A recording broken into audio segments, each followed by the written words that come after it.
I love wearing a suit because I can talk about what's important, like how Antis supports Habitat for Humanity. This was the first logo jacket I ever got. I've never heard anyone being more dramatic than you are right now talking about roof leaks.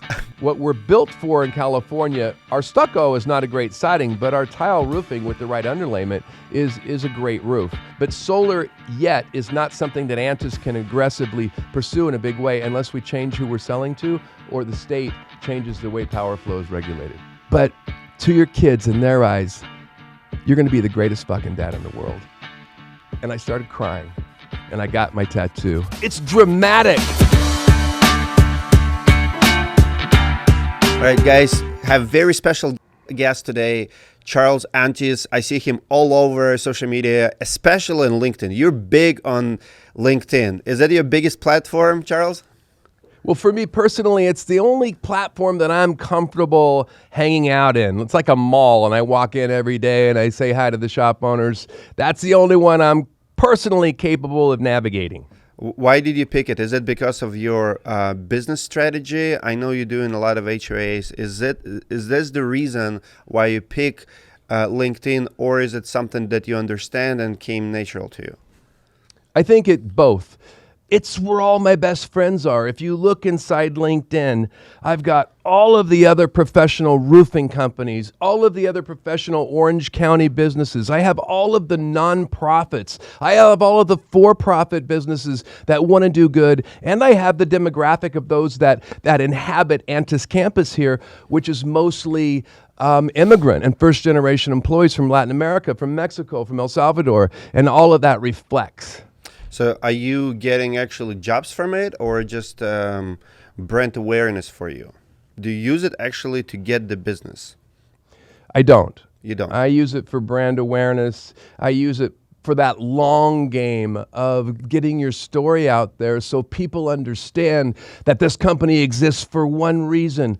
It's to keep families safe and dry, but also we develop our people to be the best that they can be. And I think that I need a platform, and Antis, you're going to find us everywhere. We just got on TikTok, Instagram, Facebook, LinkedIn, Twitter. You're going to find us everywhere, and that's managed by Bobby, our visual storyteller. But for me personally, I'm comfortable with the audience here. I don't know the TikTok audience so well. I don't know the Instagram audience as well as Bobby does, but I know the LinkedIn crowd. What about Twitter? Twitter is something that if I wasn't so intimidated by it, I might be doing it. I've talked to Bobby about doing it. You might see me a couple months get a Twitter handle. It seems like it would fit me because I'm at an event every day.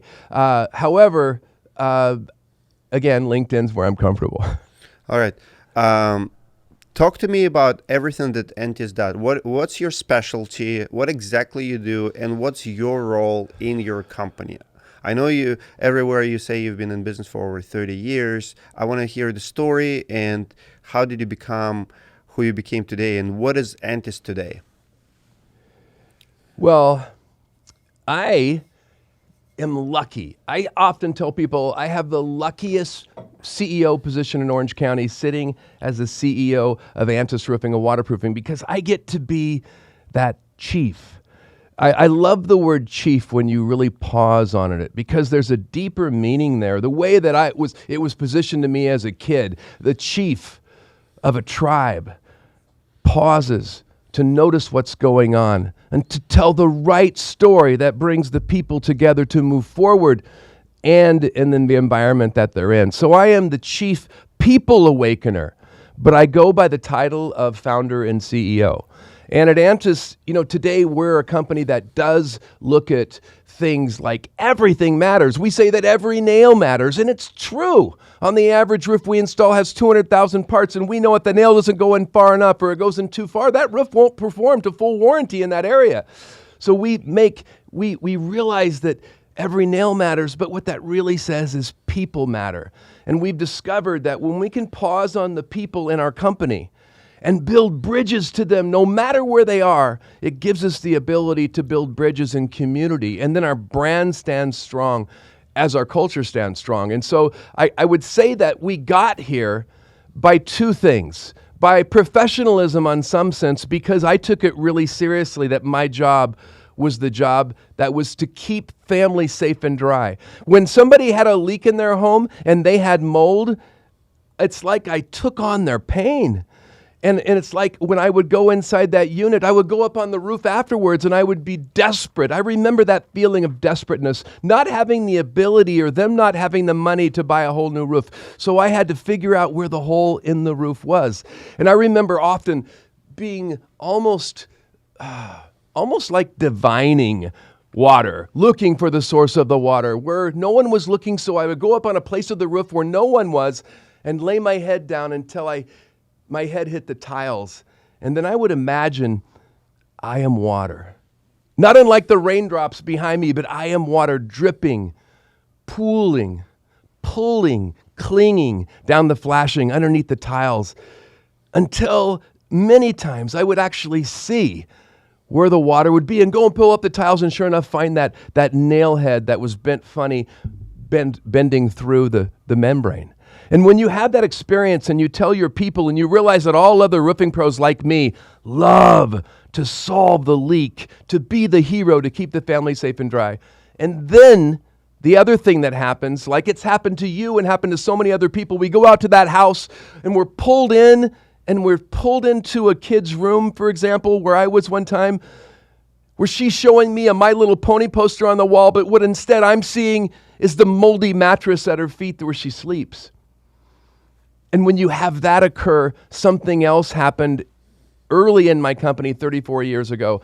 And that is, in this instance, when the girl pulled me into her room and I saw that she slept on a moldy mattress, and then her mom walked back in the room with this worried expression on her face, I remember saying, maybe I can help with the roof. And then giving that family a new roof over the weekend so they could stay in their home. When you put those two things together, professionalism, knowing why you exist, and then showing up and needing to perform, as if I was a doctor on an airplane. When that happens, then I think you have a story that will hold your people together. If I'm chief, I need that story. And it also will pull me through and pull us through in the community. Well, people will believe and trust in this age where there's so much a lack of authenticity. People might believe that at Antis, we truly have people that care about keeping families safe and dry. And by the way, here's some stories of how they do it. So I take this really seriously when we talk about why we exist. I could tell you more stories about solving leaks, and I could tell you a lot more stories about donating roofs, because those two things are the key core of our existence. I've never heard anyone being more dramatic than you are right now talking about roof leaks. So dramatic. And by the way, I love the poster behind you. It reminds me of movie posters. Almost looks like Indiana Jones in the movie. You know, if, behind like at first when you came to the podcast, I'm like, what is that behind him? If he's in the movie studio, and then I start reading and just the colors and it's raining. It's everything dramatic with you. Well, it is dramatic. Thanks for saying that. You know, it's dramatic. Right now in California, we have the hardest rains we've had in 14 years, and it's dramatic for more than 3,000 families calling us right now, and their castle is being invaded by rain. Sure. And when you have rain coming in your home and you're not a roofing pro, it is dramatic because it feels like your roof's going to cave in. It feels like you're going to have a fire with the electrical outlet soaked. Now, we know that's not going to happen, but to us, it is. I love it that you say dramatic. You know, passionate is the word we would use. If you see my people, like if Bobby came over here, you saw him earlier, this big smile he has on his face, he's passionate about telling the visual story, and he's the one that designed this, because visual storytelling says so much more than that the words can say. That does look like a movie poster. It does look like Indiana Jones. And it's clear what he's doing. And it's clear that he's at risk to help a family stay safe and dry. Love it. When I was preparing for this interview, I went online, I Googled your company name, I see results, I see the videos, I watched quite a few videos on your YouTube channel.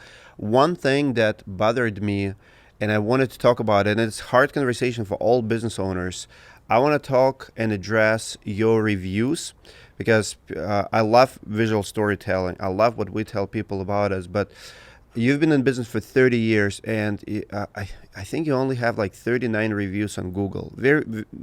Compared to size, it's not big amount. Is it because your clients are HOAs, bigger clients, and you did amazing job replying to them? So I think your rating is like 3.9 stars, and I've seen even 1-star reviews. You reply to every single one of them. People even said they fixed the problem, but the review is still there. How can we, as a business owners, can get our reviews up? And because I always say that you're only as big as you're big on Google, unfortunately, and you have great reviews on Facebook, you have better reviews at Yelp, but Google, I was shockingly surprised. So I went to read bad reviews, and I cannot call them bad because they're actually, it's communication and stuff like that, but they're recent. And like, how fair is it to your business, and what do you do to get that reputation up? Interesting question. I did not expect that, but thank you for asking. Yeah, it's very frustrating as a business owner. So look at our model. So this is our model. We sell to more HOAs than anybody in Southern California. So we sell to about 1,500 HOAs that average 300 units in size. Now, that HOA that has 300 units, each one, it only has 4 boards of directors. Those are the people we're selling to, but there's 300 people that might have a beef with their HOA because they want a new roof, and the HOA says, no, we're not going to give you a new roof. So that ends up, so yes, we get plagued with reviews that we're detached from the decision from, because we're selling to a group of to a property manager and 5 board members, but there's 500 people that can be upset. So for us, if you were to look back a few years ago, we had this stellar reputation in the HOA world, but our ratings in some of the platforms was down to 2 stars. And so we spent a lot of time and money to lift that. And mostly that is calling clients when they're happy and saying, could you post?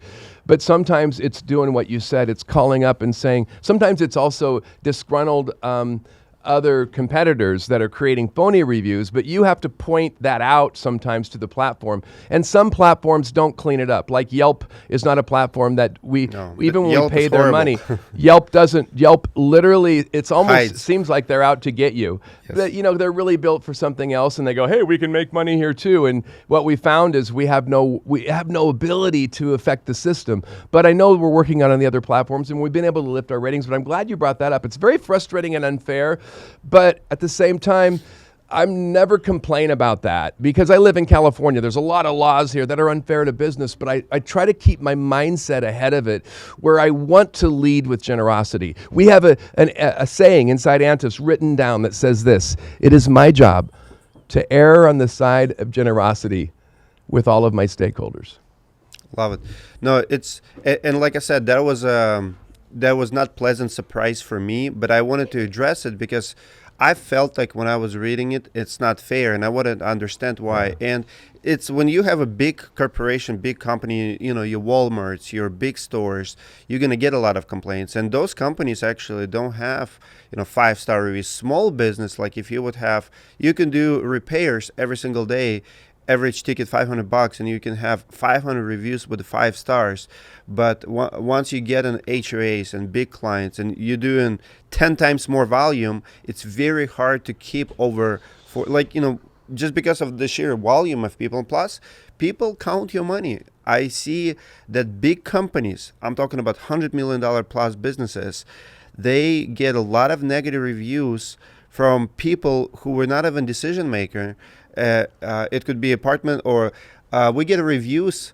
I don't know if I've shared a couple stories last year where tenants were writing reviews to roofing companies in the country, and business owners, actually, there's a story in Canada, I believe, that business owners sued the tenant because they were not even the customer. So they did a business with a homeowner, but tenant went and ranked them 1 star for something, and they decided to sue them. I don't think it's the right thing to do, but that's how frustrated it is. And if you're dealing with the HOAs, you have way more. My next. We've had Go ahead. completely unfair situations hit us, and yet that's just the way the HOA world is. You know, it's highly litigious. Every HOA, there's going to be, if there's 200 units, there's going to be a couple of people there that have a reputation as they're going to give you trouble. But I look at it like, wow, what if I could be the company that the trouble people, they gave a good review to. So I look at it like, you know, yeah, working with HOAs, selling in California, there's lots of things that could trip us up. But if you position it right, you can make yourself take advantage of all of the expectations. And your reputation is within HOA, so it's probably word of mouth for them to recommend you. Your business probably doesn't even rely on Google reviews like most roofing companies who are residential only. Is it right? You're right. You're exactly right. It's all about our relationships with all of the Southern California management companies that manage HOAs. How hard is it to sell to a board? How many people usually are making decision, and how different is that sales pitch, or what's your process to sell or win the job, and how competitive it is in California? It's great questions. So it's very difficult. I think that the only reason it works well for us being a larger company that sells this is because of our brand, because we have a feel-good brand and our reputation. And the reason is it's such an easy entry. Anybody can enter. I mean, it used to be harder to enter, but now if you could open a business out of your home and a homeowner's board member invites you in, there's nothing keeping you out from bidding. And so what happens is people come in often with no overhead, and they have maybe good intentions, but they bid on something that they can't perform on or won't be able to keep the performance on par over the course of the roof. And so there ends up being really low pricing. And what happens to us is pricing goes in under our cost. And we have great costs. We have our prices down because we're able to buy in bulk. And so when that happens, it's scary. Now, what's great is we have this big rain right now, and it really helps us out. It gives us a lot of flow. But what I love about HOAs is it's like there's something powerful about a community that's supposed to work together. So when you have a reputation like Antis, where we donate all of the local Habitat roofs, all of the local Ronald McDonald House roofs, all of the Orange County Rescue Mission roofs, we have our stories ring out, and then it ends up creating a pause, I think, where people in the HOA market can realize maybe there's a difference in what you pay for. But in our case, we're never low bid. And so we're bidding in this environment where you have to really have relationships with people, understand your product, and understand that a roof isn't a 1-year item, it's a 30-year plus item. And once that happens, I think, and your stories ring true, those old stories of me hanging off a roof, 30 years ago on a bosom chair with pieces of siding hanging in the wind until I finally found that little speck of mold that I dug around, and I found that nail that went through the pipe that caused that family to live in mold for 10 years. When those stories really sell, and I think the stories of the good we do to homeowners and homeowners associations in the community. And because sometimes it'll even show up in a board meeting where someone will be complaining, your prices are too high. And then another board member will say, no, that's Antis. They're doing great things in the community, and we hear these dramatic stories sometimes. So people listen, they do pay attention, and they do believe at the end of the day, you get what you pay for. Love it. What stage of the growth is your company in right now? Are you still growing, or are you maintaining the same size year to year, or you're That's a great question. Great question. So our growth is very much like I can tell you know a lot about business. If you stand and look back at business from way up here, you're going to see companies go from 3 to 7 million, and they're going to stall. Companies really struggle going past 10 million and gliding. And that's where we've been for a long time, because our ERP systems, our communication systems, it's no longer in my head. It's in this flow system that's very cumbersome in ways. And so right now what's happened is we've been in this $20 million phase for a few years. And I think what's happened is we're about ready to go through that we can grow freely stage, because we've really worked out the ERP system. We've really worked out the communications. We've really worked out the culture, the HR. And so I think right now with this rain, we're poised to go in toward 30 million. So I think once we get there, there's a lot more opportunity, but I'm not interested in size. I don't chase growth for growth's sake. I used to, and I would get these upside down years. Today, I'm very specific about what I chase. I chase impact. impact in the community, impact on the roofs. So, and what does that mean? It could mean for a homeowner association that needs a $5 million re-roof, maybe they could do a $300,000 maintenance and get 10 more years. That's impact. Or it could be in the community giving that rescue mission roof that's going to house 150 people and finding a way to get other people to get it done. But if I chase impact, then it draws the people that stay, and we can grow and stay. And one of the things that's happening right now that I'm so excited about, Dimitri, is we're hiring. I haven't heard of anybody hiring. Antis has hired 40 people since the beginning of the year. And Wow. I didn't know we could do that, but we do that because of the balance that we have between trade, inside and out, client, and staff. Love it. What's your take on rejuvenation products? Do you do any of that? Do you treat shingles, or you just replace them and repair them? I'm talking about That's a great Roof question. Max, Greener. Like, there's quite a few options there. I'm not. So personally, I have a bias against things that are not complete new systems. Now, I recognize that this is a personal bias. So coatings, I have a bias against coatings because I see the pain from bad coating jobs. Treatment systems, my bias would be sometimes the damage walking an old roof to treat it. I've seen people do that. Now, I'm not saying it doesn't work. I'm saying I don't actively sell it. And the shake systems that we used to treat are no longer here. The wood shake systems have been classed out of California due to fire hazard. Sure. What's your favorite roofing materials? Where do you see industry is going? There, rumor has it that we're not going to have asphalt shingles in 20 years from now because of asphalt shortages and a lot of other stuff. So we do have, metal on the rise. We have rubber shingles. Are you still all in on asphalt shingles, or you also installing some other products? I'm open-minded on products. I mean, I used to be closed-minded because I'd see so many lifetime or 50-year products that would blow up in 5 years. Then I think the thing that really changed my view of roofing growth as far as production, what they're producing, is PVC. PVC has been the greatest West Coast revolution.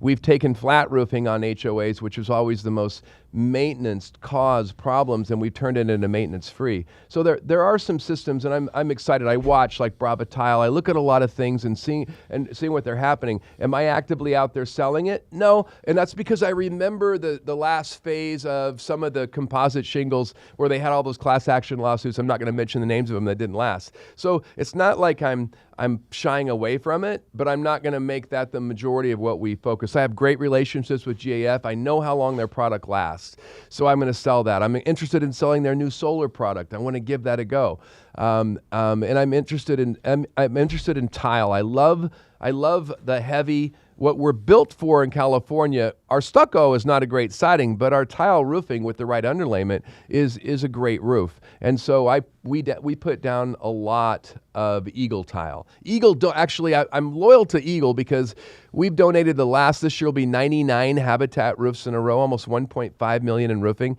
They've donated every single tile. And so I'm loyal to them because their product lasts. And because they stand behind their product. I've been watching them for years, and I love some of the traditional things. I'm less prone to go all in on anything that's new, just because new innovations in roofing, we've seen more failures over the years than we've seen more successes. Now, it may not be fair to say that. I'm washing back 30 years. There could be a trend in the last few years. There's a lot of innovation that's really impressive. Sure. But going back a long time, we see little success against the claims. Love it.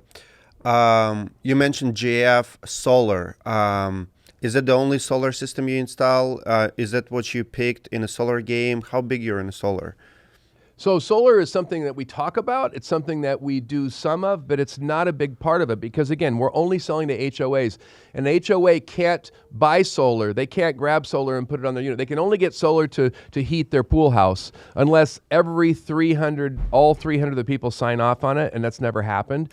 So solar is not yet an option in California until there's a power flow change, which I hear is going to happen in Sacramento, where they're going to allow an HOA to control the power flow and actually make money for the HOA by putting in solar. But until that happens, it's not going to be something we sell. Now, it doesn't mean we don't sell it a little bit. And the products that I'm interested in solar really are some of the newer products. I'm not as interested in Tesla yet because I want to see proof of concept. I want to see it when the NDAs are released. I want to see what's really going on. It doesn't mean I don't think it's great. I'm excited about it. I have friends that are doing it.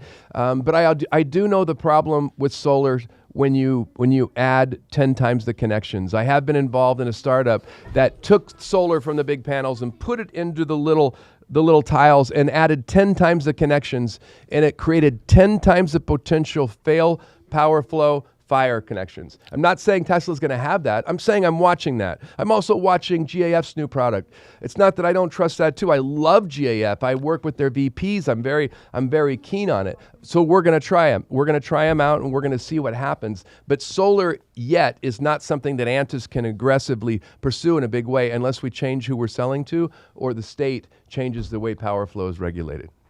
But what's going on in your market? Because your competition is pretty fierce on solar, and I see a lot of failures, a lot of companies screwing the homeowners. I've been in California last year, and I've seen, homeowner paying $90,000 for solar system, and ended up not even owning it. It's like a lease program, and there's there's a lot of bad. You're right. There's a lot of bad vibes in the solar market. Two of the biggest roofing companies in California in the last several years have gone out of business, and mostly to their investment in solar. Solar hasn't panned out so well for the roofer that's got involved yet here.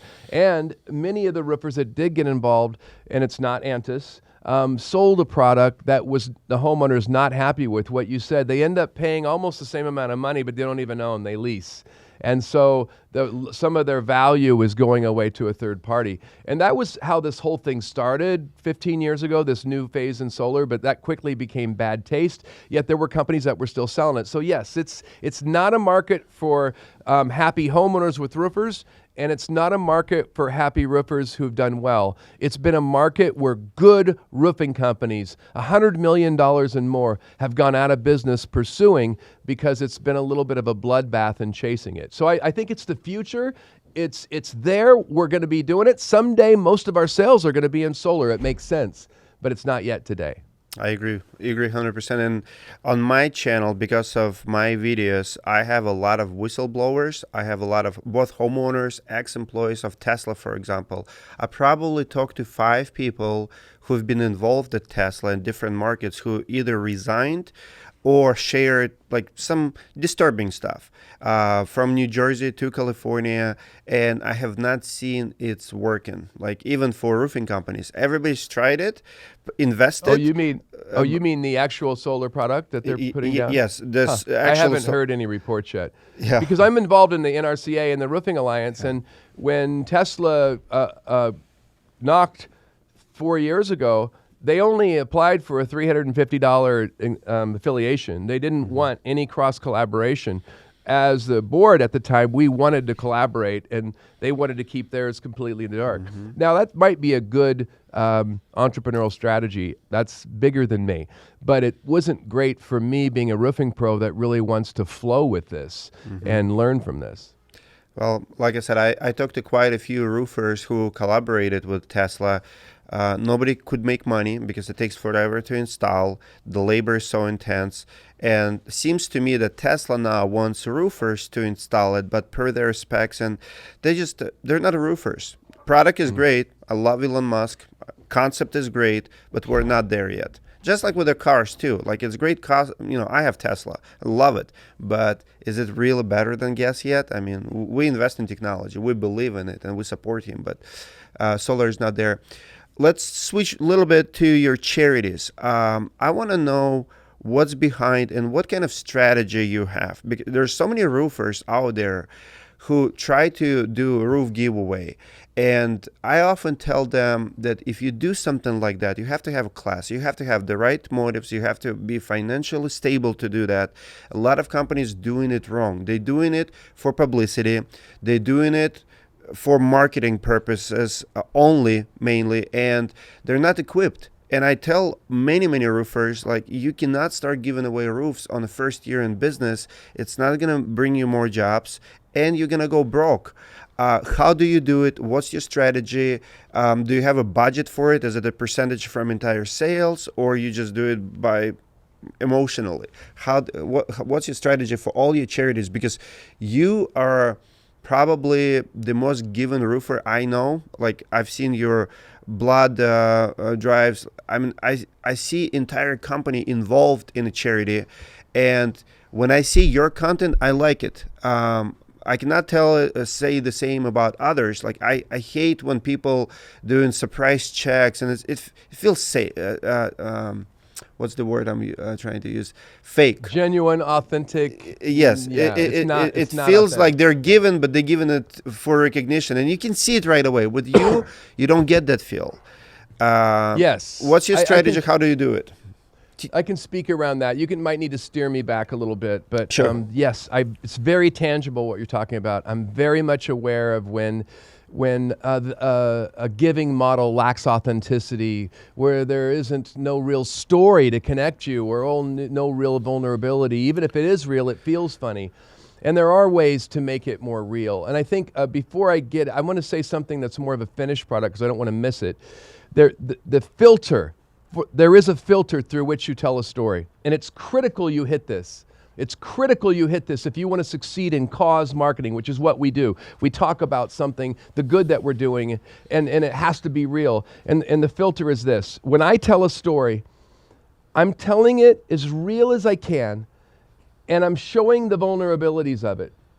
And I'm telling it with the intent that you, in your market, that Kelly Roofing in Florida, that Chicago, wherever you're at, you'll be able to emulate and try and do something similar. And so if you share it in a way that you're showing really how you tried to do it, telling a story, a unique story about trying to do this and why, then what happens is it rings with authenticity, and people crave it. And more than anything, and the reason you want to do this, I get it's great that you want to do this, and there are ways you can, but you crave it because you're craving real authenticity. There's never been such a perception in the world of a lack of authenticity. Whether it's true or not, we perceive that that person isn't real, and we're craving authenticity. And the only way authenticity really shows up is when there's cause and vulnerability involved. And that's why this matters. So you've seen me do this many times, and I'm going to show off my Ronald McDonald socks. I wear those socks every day. I've been wearing them for 6 years on 2 campaigns, and a lot of good has come out of it. But it's a real story. My kids were born premature and inside the children's hospital, and the doctors told me I had to come in twice a day and pull off my shirt and lay them skin on skin 2 hours. So we did it every day until the day that I had heartburn, and my wife was already in there with Gracie, and I was supposed to have Charlie on my chest, and I couldn't go in. And I had ignored Ronald McDonald House every day up until that point. I'd ignored them when they offered me a bed and offered me anything to keep me close to my kids. But on that day, there was no attendant. I stole a little Nature Valley granola bar. I took that bar because I thought it would help my gut. And the only thing I remember is an hour and a half later is Charlie asleep on my chest with my shirt off in chalk NICU, and I had no more heartburn. And so when I tell that story, it's real. My people believe me, and they get that. They've had sick kids in their house. And I tell that story to the roofing profession. It's real. That's why we've adopted every roof on every house across the country, over 200 companies. So I think that when it's real, when you have real stories, when I tell that real story, when I had no money but I could solve leaks, as I said earlier, when I knocked on that woman's house and I smelt that mold and I wanted to leave, but the little girl pulled me into her room to show me the poster of the My Little Pony poster. But at that moment, I looked down and saw the mold. I mean, those stories don't go away because everybody smelled mold. They'll always have that moment. And then I tell them, oh my God, Dimitri, I gave them a new roof. I didn't know I could, but I was able to get the volunteers and we were able to get that. When you tell those real stories, then it starts to ring true. And so that's the secret. Tell the real stories and make sure you include some vulnerability in there because people crave vulnerability. Love it. Thank you so much. So it's a strategy and you call it cause marketing. Do you have a budget for that? That's a great question. Yeah, you mentioned that earlier. So let me compare my vision for Antis. I was in a Vistage meeting, business owners group, about 16 years ago. And this guy was really gung-ho talking about Coca-Cola. He said, Coca-Cola actually takes like 18 to 20% of their top line number that they sell, and they put it back into marketing. And it sounded so crazy because in my industry, people were putting 0.02% back into marketing. But I thought it felt right because I also knew that could be some of the giving. And so that's what Antis does. We put a lot back into the giving. We put a lot back in. And it's not that number, but I believe in that. I believe if you build it that way, good people come and they stay. In the roofing industry, there's 54% attrition rate. Antis Roofing holds a 90%. We hold 90% of our employees. And like I said earlier, we're hiring today when I don't see that happening elsewhere. So there's big reasons to let it be like this. Love it. So you hired 40 people this year alone in a few Since months? the beginning of the year. Yeah, I mean, it's unbelievable. And Where do you find people? Because they say that no one wants to work anymore, and then you come to established businesses like yours who just hired 40 people. Is it roofers? Is it office personnel? Who did you hire, and where did you find them? Great question. So you're right. The climate out there, when I talk to other business owners, they talk as if they're in another land and there's no people. There's nobody out there. That's what they're saying. And yet we're hiring, and we're hiring through word of mouth, which is mostly how hiring in the roofing business goes in the field. And I'm talking about technicians. We've hired a couple office people, but most of them are roofing professionals. And of the roofing professionals that we're hiring, I would say most have roofing experience. We're also hiring those that have come from other trades or from carpentry into roofing. So we're hiring across the board, and I think it has a lot to do with our stories, the way our purpose shows up. We know why we exist, like I said before. And because not only do I get fulfilled in donating roofs, but other people tell what what fulfills them, like Corey Vernum, my marketing manager, Bobby's boss. She has this ability to use horses and equine therapy to help people. So she donates her time at the Shea Center every week. And we went with her there, and we had this amazing moment next to horses feeling enveloped in love. And so when you have all of this stuff constantly occurring and churring, it creates a vibe and stories that it's not the press stories. We do get a lot of press stories, and I'm so grateful for those. But it's really those word of mouth stories that happen 1,000 times more. And they're told over and over and over again when you have impact in the community and when you reach to find out what fulfills your people. And I know what fulfills my people. I know which causes that each of them donate to because we ask them. Why do you always wear a suit? Well, I actually have a few outfits, you might say. I love wearing a suit because I can talk about what's important, like how Antis supports Habitat for Humanity. This was the first logo jacket I ever got because I've been on this board for like 12 years. I like to get a jacket. I'll be at lunch and I'll forget I have it on and I'm pulling out my wallet. What's that? And I get to tell about getting a call from Sharon Ellis 12 years ago asking me if I'd donate a roof for a military family. And I didn't think I could, but I did, and how we've donated everyone 1 cent. So I had a new suit made a few weeks ago. I've been wearing the heck out of it because it's on the new board I just joined, the Boys and Girls Club. And it's got the Boys and Girls Club logo, Antis's logo, and the Roofing Alliance logo because I have the idea that roofing pros across the country can perhaps take care of these 1,000 clubs, keeping them safe and dry, and maybe we can bring career access to the kids on the inside. And by the way, loose visions, that's all I got. But I've learned that's the best way I can run my company. I no longer have a tight vision. I want to build this to the Boys and Girls Clubs, and I want it to be built exactly like this. And those plans never came. It never happened until I learned to envision towards something and let other people use their vision in with mine. And that's what we have today. It's not just here at Antis Roofing where I have very loud VPs doing great work, but it's also with those other professionals across the industry of roofing across the country. We're going to Dallas next week. I hope I see you there. And it's also in the leadership of Orange County and all of the boards that we serve on. We're able to really move the dial. Love it. Yes, I will be at IRE. Hope to meet you there as well.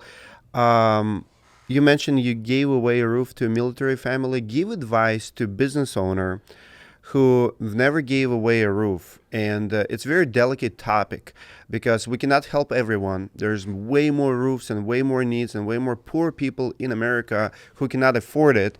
And for example, I was at a business in Nashville a couple of weeks ago. They hired marketing company. Marketing company ran an ad on behalf of business to give away free roof. They have like 80 leads, but they only could do one. How do you pick a winner? How do you choose who to actually give it away to, and maybe who not to give the roofs to? I know it sounds bad, but it's a very delicate topic. You cannot. Okay, that's good. You still have to be profitable, and you cannot help everyone. But where's the balance?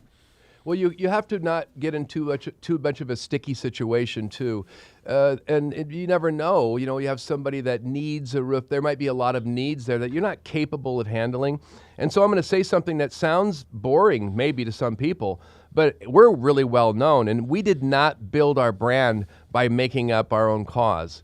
Now, we might have some of our own involved in some startups since then, but we're known because of the work we've done with Habitat for Humanity. We're known for the work we've done with Ronald McDonald House, Boys and Girls Club, you know, these existing things. And I think that's the model, the critical model. The way to get involved is to get involved through your nonprofit, your local nonprofit. And it could be, there's a lot of them that are providing housing. I don't want to start mentioning them, but Habitat's a great one because it's almost in every county. And what happens is, and this is the other thing I want to say, when you get involved in doing this, don't do what we did. I'm okay. I'm glad that we did it. We learned. And that's what, hey, we're doing this alone and we have the spotlight. We weren't doing it for the spotlight, but we were doing it alone. What I've learned is this. The deferred light is better than the spotlight. If you want to get attention, you want attention in a group. So get your roofing supplier involved. They'll do it if you're going to donate the labor. And also talk to the manufacturer of shingles. If you're doing a shingle roof, someone's going to donate it. If you're going to donate the labor, and then what? And then you can even get your competitor. Imagine having a competitor. I know it hurts. It feels like you're getting shivved, but that is where things start to get magic. You know, bring a competitor. Maybe find someone who doesn't compete. Like we often today get donations from like Best Contracting Services, the largest roofer on the West Coast. They're a commercial. We're in the HOA world. We don't compete. But I like having competitors there too. I like the way it makes people slightly uncomfortable and it makes us better at what we do.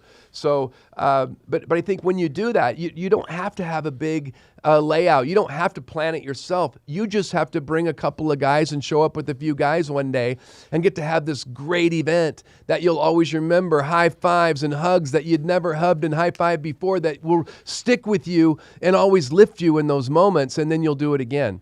And then as you do it again, the organization starts to slowly occur. But our organization of our philanthropy really occurred through the mentoring of the nonprofits. It was Habitat's marketing director 10 years ago that started saying, Charles, when we were having a bad year, stop telling our story, tell your story. And that's the first time I ever told the story of giving a roof to the family of the little girl who slept on the moldy mattress. I didn't know I was supposed to tell that story. I didn't know that my people needed to hear my why. I didn't know that you needed to hear my why. Now that I understand that, I want to know your why, you know, and when you work with us. And so we're very story-focused creatures as humans. So at Antis, we're really aware of that. We know each other's stories, and we're always finding out more. Love it. That was awesome. I want to finish this interview with the last advice. I want you to give advice to someone who just quit working for a company, maybe your ex-employee who goes on their own. So someone works for a roofing company and decides to quit and open their own business. Give them advice. Well, you're a craftsman. You know, you're really good at solving leaks or putting on this roof or both. Now, it's going to completely change. Now you're going to go into a people manager, and that's probably not your expertise if you're like most people. So I think what you really need to do to establish it is to make sure that everybody understands you. What is your why? What is the thing that you do best in roofing, and how can you guys do it together? And then the last thing is, what is the thing that you're so good at that you could also share? And then let your team know what you're doing. If you can get your real story to show up in what you do, and let your real story show up in what you give, you'll create trust and purpose in your company, and that'll help bridge over this initial period. And there's a lot of other advice too. If you want to get involved in cause, join the committee on the place where you're donating the roof. Join a committee. It's a couple hours a month, and then let them know you're interested. And then look toward sitting next to those board members on that board. Make sure when you get involved with a nonprofit that it not only is a well-known brand, that everyone knows what it does and it builds bridges all the way to everybody. But make sure that the CEO is somebody that's sharp, the executive director, somebody that looks like they could run a real company, or you're going to get a lot of chaos in your life. And look at the board members. If there's not board members that have something you want, then don't join that board. This is selfish, but you have to do what's good for you. Join a board where you would be honored to sit next to those board members because they have presence, they are goodness, because they're good people. Then what will happen is you will become them. And you'll see yourself higher. Your people will see themselves higher. You'll be able to build bridges all the way to everybody, and you'll really be able to affect keeping families safe and dry. That's what we're able to do in a big way. And I think my team is really proud.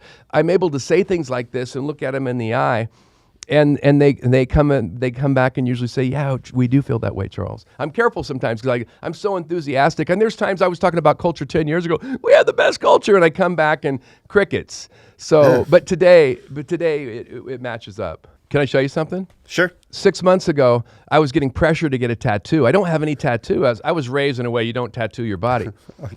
But my wife and her family, we were in Vegas, and they've got a couple of small tattoos together, and I'm always standing around. Well, 6 months ago, I come home from work, and my daughter, Gracie, and her twin brother are sitting there, and Gracie, who's 8, she's got this little tattoo sheet. She goes, Daddy, pick a tattoo. And she's drawing a butterfly at her mom's wrist. So I picked this little smiley face, heart face kid. And then I said, okay, I'm ready, Gracie. She goes, I can't, I'm doing Mom's. Charlie, you do it. So her twin, Charlie, did his interpretation of Gracie's a heart face on my chest. And so it looks so cool. And I thought, I'm going to do this. And I talked to some tattoo people, and they said, don't do child's art. It looks like crap. You don't do it.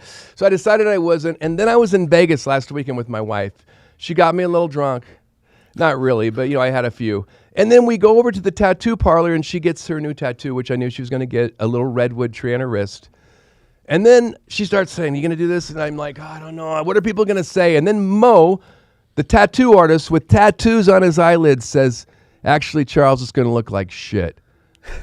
And he said, but to your kids, in their eyes, you're going to be the greatest fucking dad in the world. And I started crying, and I got my tattoo, which is the heart face that, I don't know if you can see this. Yeah, I can see it. There it is. There's the tattoo. Heart face, okay. The heart face that yeah, we can see Charlie it. drew. And that's exactly what it looked like, and I just got it for reals. So I'm pretty proud of that tattoo. I haven't told the story yet, but I've been wanting to tell it. I just a little shy. No. This is perfect opportunity. I actually have my kids in my office now. They're working behind the camera. I have Sophia. She's 10, maybe 11. And a couple days ago, she did one of those watery tattoos. So she came to me, she's like, Daddy, I want you to put a tattoo on your shoulder. And I'm like, okay. And then it was the cutest thing ever. I have this octopus, little soft toy. She gives it to me, and she said, hold on it because it's going to hurt. Like, she's seen somewhere on the TV that tattoos hurt. It's like, if it's going to hurt, you just squeeze it. I'm like, okay, I got it. She went, she watered it, she put it on. It was the cutest thing ever. And I showed it to my wife. Thank you so much for sharing. You guys heard it from Insights Podcast first. Charles got his tattoo. Guys, if you enjoyed this Enthusiastics episode, comment below your feedback. I want to know your reason why you do what you do in your business. Comment below. We'll read all our comments. Give it a like for Charles. Thank you so much, sir.